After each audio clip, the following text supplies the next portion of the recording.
তো আজকে দেখো ক্লাস 10-এর ইংলিশের ডাব অ্যান্ড ডাটি যে বইটা রয়েছে তুলসী প্রকাশনের এর 283 পেজের যে এক্সারসাইজগুলো রয়েছে, অর্থাৎ দেখো আজকে মডিউল সেট নাম্বার 6।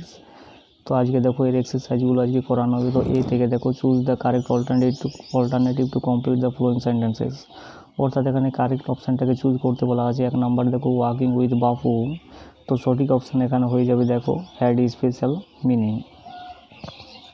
এরপরে দ্বিতীয় নাম্বার দেখো to the people the fact that Bapu was never going to walk with them again was unacceptable, তো এটা সঠিক অপশান হয়ে যাবে আনঅ্যাকসেপ্টেবল। এরপরে বিয়েরগুলো দেখো write T for true and app for false in the given box in the right hand side, অর্থাৎ right hand সাইডে ট্রু ফলসগুলো লিখতে বলা আছে। তো 1 নাম্বারটা দেখো the walk was less significant than the funeral procession of India's beloved leader, এটা অবশ্যই ফলস হবে যেহেতু হাঁটাটা কিন্তু সিগনিফিক্যান্ট ছিল। এরপরে সিয়ারগুলো দেখো অ্যান্সার দ্য ফলোয়িং কোয়েশ্চেন, নিজের প্রশ্নগুলির উত্তর এখানে লিখতে বলা আছে। 1 নাম্বারটা দেখো how did walking become a joyful report, অর্থাৎ হাঁটাটা কীভাবে একটা আনন্দদায়ক প্রচেষ্টায় পরিণত হয়েছিল।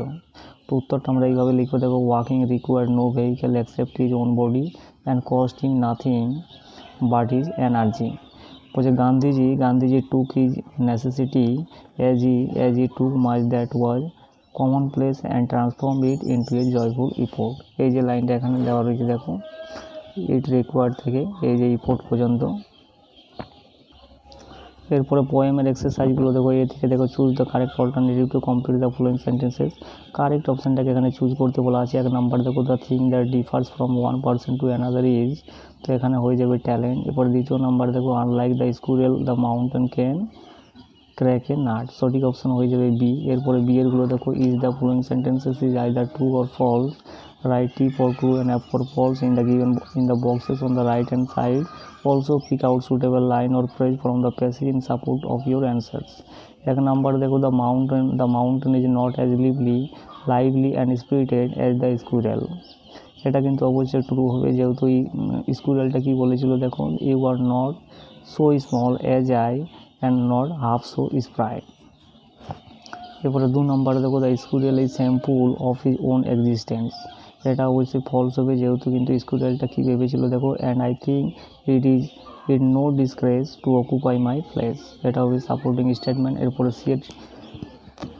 এরপরে সিয়ারগুলো দেখো অ্যান্সার দ্য ফলোয়িং কোয়েশ্চেন, নিচের প্রশ্নগুলির উত্তর লিখতে বলেছে। Why does make track of the squirrel, who does make track, অর্থাৎ স্কুরেলের ট্র্যাকটা কে তৈরি করে, তো এটা হবে mountain makes track for the squirrel. এরপরে আনসিনটা দেখো আনসিনের এক্সারসাইজগুলো দেখো এ থেকে দেখো choose the correct alternative to complete the following sentences, অর্থাৎ কারেক্ট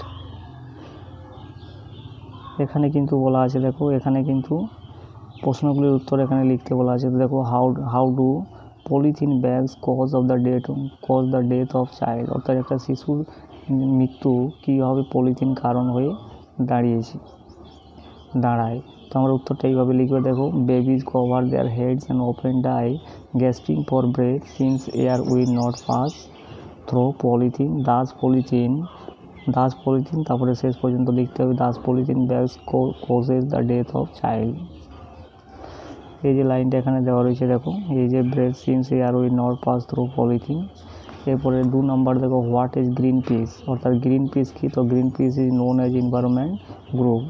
এরপরে বিয়েরগুলো দেখো each of the following sentences is either true or false, write T for true and for false statement in the boxes on the right hand side. তো 1 number দেখো it is difficult to destroy plastic, এটা কিন্তু false হবে যেহেতু প্লাস্টিকে ধ্বংস করা কঠিন নয়। এরপরে দ্বিতীয় নম্বর দেখো plastic can not do any harm two adult people, অর্থাৎ অ্যাডাল্ট পিপলদেরকে কী করে প্লাস্টিক কিন্তু কোনো ক্ষতি করে না, এটা অবশ্যই কিন্তু ট্রু হবে। এরপরে সিয়ারগুলো দেখো কমপ্লিট দ্য ফলোয়িং টেবিল, অর্থাৎ টেবিলটাকে কমপ্লিট করতে বলা আছে। তো হোয়াট হ্যাপেন্স কী ঘটেছিল এবং রেজাল্ট এখানে ফলটা লিখতে বলা আছে। তো 1 নাম্বারটি কী হবে দেখো plastic bags have given beating to newspaper bags, তো এখানে রেজাল্টটা কী হবে দেখো one artless is the latter now. এরপরে 2 নাম্বার দেখো babies cover their heads with polythene bags playfully but can not remove them, তো এটা কী হবে দেখো রেজাল্টটা polythene bags open cause the death of infants over the world. 3 number দেখো polythene open finds its way into water, তো এর রেজাল্টটা কী হবে দেখো ইট মে চোক দ্য ড্রেন। এরপরে 4 নাম্বার দেখো substantial amount of toxic chemicals are released in plastic production, তো এর রেজাল্টটা কী হবে দেখো it can cause cancer and congenital defects and damage the nervous system, blood, kidneys and immunity system. এরপরে সেকশন বি এরগুলো দেখো গ্রামার অ্যান্ড ভোকাবুলারি। তো প্রথমটা দেখো আর্টিকেল প্রিপোজিশন বসাতে বলা আছে। তো কী হবে দেখো, nowadays the common people often stay away from diligence, they try to snap in the smallest profitable item to remain happy in the routine life. এরপরে বি এরগুলো দেখো choose the correct phrasal verbs from the list given below to replace the words underline, write the correct phrasal verb in the boxes. অর্থাৎ এখানে phrasal ভার্বগুলো বসাতে বলা হচ্ছে। তো দেখো পোস্টপনটা কী হবে, দেখো পোস্টপনটা হয়ে যাবে পুট অফ, এস্টাবলিশড মানে প্রতিষ্ঠা করেছিল, তো এটা হয়ে যাবে সেট আপ। এরপরে কন্টিনিউ মানে চালিয়ে যাওয়া, যেটা হয়ে যাবে স্টিক টু। এরপরে দেখো ডু এজ ডিরেক্টেড দেওয়া রয়েছে কতগুলো গ্রামার। দেখো 1 নম্বরে she is the best student in the class. তো এখানে বেটার লিখতে বলা আছে, অর্থাৎ কম্পারেটিভ ডিগ্রি করতে বলা আছে। তো কী হবে দেখো, she is better than any other students in the class. এরপরে 2 নম্বর দেখো can you do this exercise, এটাকে ভয়েস চেঞ্জ করতে বলা আছে। তাহলে কী হবে দেখো, can this exercise be done by you. এরপরে 3 নম্বরে দেখো এটাকে ন্যারেশন চেঞ্জ করতে বলা আছে। তো কী হবে দেখো, I wish him that he might be happy.